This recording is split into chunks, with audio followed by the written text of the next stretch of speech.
6. I think it's a great idea. I think if we can use technology to increase safety, I think it makes sense.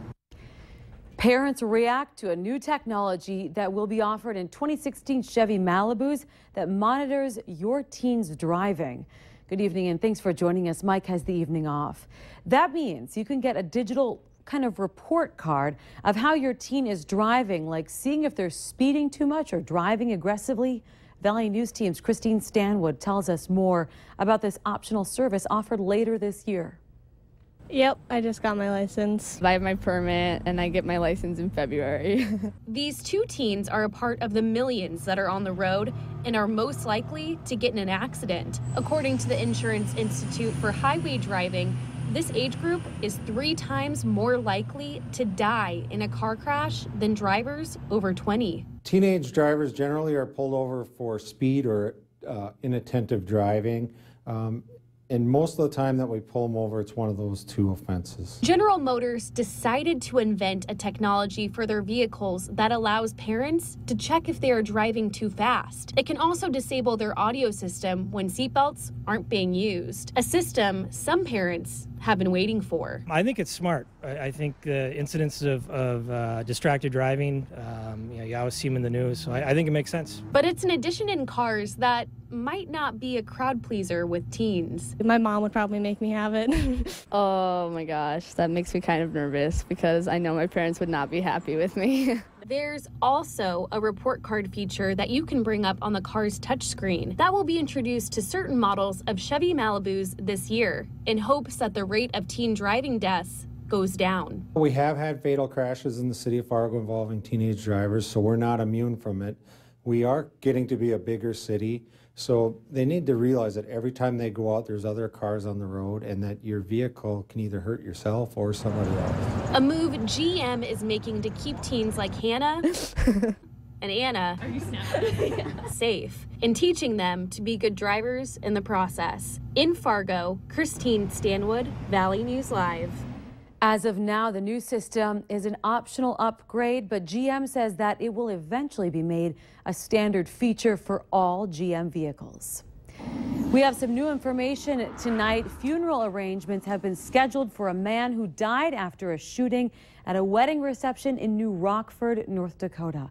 An obituary for Donnie Perleberg says a service will be held Thursday at 2 p.m. at St. John's Lutheran Church in Jamestown.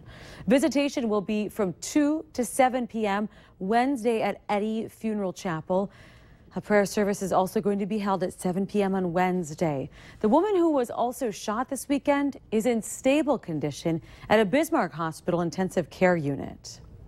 A frightening start to the school year for one NDSU student, and now NDSU police are reminding students, keep your doors locked and report anything suspicious. That's after a female woke up to find someone in her room overnight. The campus issued an alert after a resident of Severinsen Hall said they woke up and the person then ran from the room. Police say the man was college-aged and black, between 6'2" and 6'4", with a thin, muscular build. He also had a Mohawk-style haircut with frosted tips. The Minnesota dentist who killed the lion known as Cecil told a newspaper reporter he's going back to work tomorrow. Walter Palmer broke his silence and spoke with the Associated Press for about 20 minutes regarding his hunt in July, which killed the symbolic lion in Zimbabwe. Palmer said all of his actions were legal and neither he nor any of the people in his hunting party knew that the lion that he had killed was this symbolic. Had he known that this lion was the lion of this stature, he wouldn't have taken it. So that was the level of remorse. The only other level of contrition was just the effect it has had on his clinic and his family. I mean, he was very clear that he feels bad about how it's disrupted their lives. So far, though, no charges have been filed in this case. Tomorrow marks the beginning of a new year for many college students. And unfortunately, more than 70% of these students, they're going to be stuck with thousands of dollars in student loan debt upon their graduation. Under Secretary of Education Ted Mitchell says that student loans are actually a smart investment if a student follows through with getting a degree. With many states cutting education funding, Mitchell says freezing tuition is not the answer. The costs will just transfer somewhere else. It's fine to freeze tuition, but if you freeze tuition and at the same time say to families, you're going to have to carry more of the burden, that's exactly what shifts costs over into the loan system. Mitchell says that states defunding college is one of the greater repercussions of the recession. He says it deflected massive costs onto students. Some controversy at a Lakes Country campground had some campers contacting our whistleblower hotline. Owners of the Lake Lizzie Shores Resort decided to downsize from 45 spots down to 15. The evicted campers are upset, saying they were only given 65 days to move out, while campers who could return next year knew about the decision since May. The owners, Chris and Kim Gook, say very few campers knew prior to the letter they sent out. They also added that they waited to tell campers so no tensions arose between those staying and those leaving. The Gooks say that they have full-time jobs and run the campground, and they want to downsize to reduce the workload so they can spend more time with family. And if you need help uncovering any issue in your community, call our whistleblower hotline, and we'll do our best to get to the bottom of it. Call 701-237-6576 and leave your tip.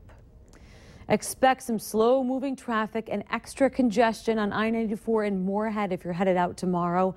A 6-mile stretch of the interstate east from 8th Street to Highway 336 is going to get a new coat of asphalt. Some lanes and ramps are going to be closed from time to time throughout the day. We showed you a couple of weeks ago the traffic mess that resulted when the preparation work was going on. Well, a repeat performance is possible. Minnesota DOT says you should expect backups and significant delays for about 1 week. It was an emotional night on Friday as veteran players took the field during halftime of the Richland County Colts football game. The team won the state championship 10 years ago, and that team was honored in one player in a very special way. Valley News Team's Krista Boehm explains how number 55 was able to stand with the state champs after dying in a motorcycle crash 2 years ago. Lynn Wold keeps a close eye on the field, remembering the days his son sported number 55. It was just a very fun year, a bunch of good kids. This year, Lynn walks out to celebrate the 2005 state champs, a team his son, Josh, was a part of. Number 55, Josh Wald.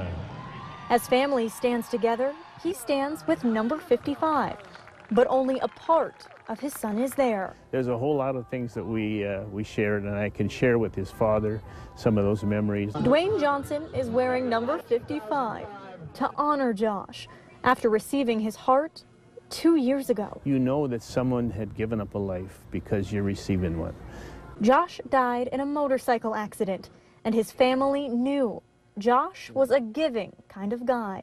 When this happened, we just figured that, you know, he's helping so many people all the time that he would definitely want to help more. Dwayne was just one of dozens. He waited 2 years getting word of 2 hearts. That didn't work out. He was losing hope, knowing his heart was running out of time. Eventually, your heart gives out and you will not survive. His third chance of a heart, Josh's heart, was a perfect match. And not just medically. I know Josh is a hunter and a fisherman, and I love to do that. Josh was a football player, and I played football. I played football in college, and I coached football for many years in International Falls. I was the athletic director in International Falls. Enjoying life the way he used to. Remembering Josh on the field and in Dwayne's heart. We make a good team. Hell, we might as well go on the road now. Get your helmet on. Well, even after 2 years since the accident, Josh is still giving. One of his donations saved a woman who was in a skiing accident just 6 months ago.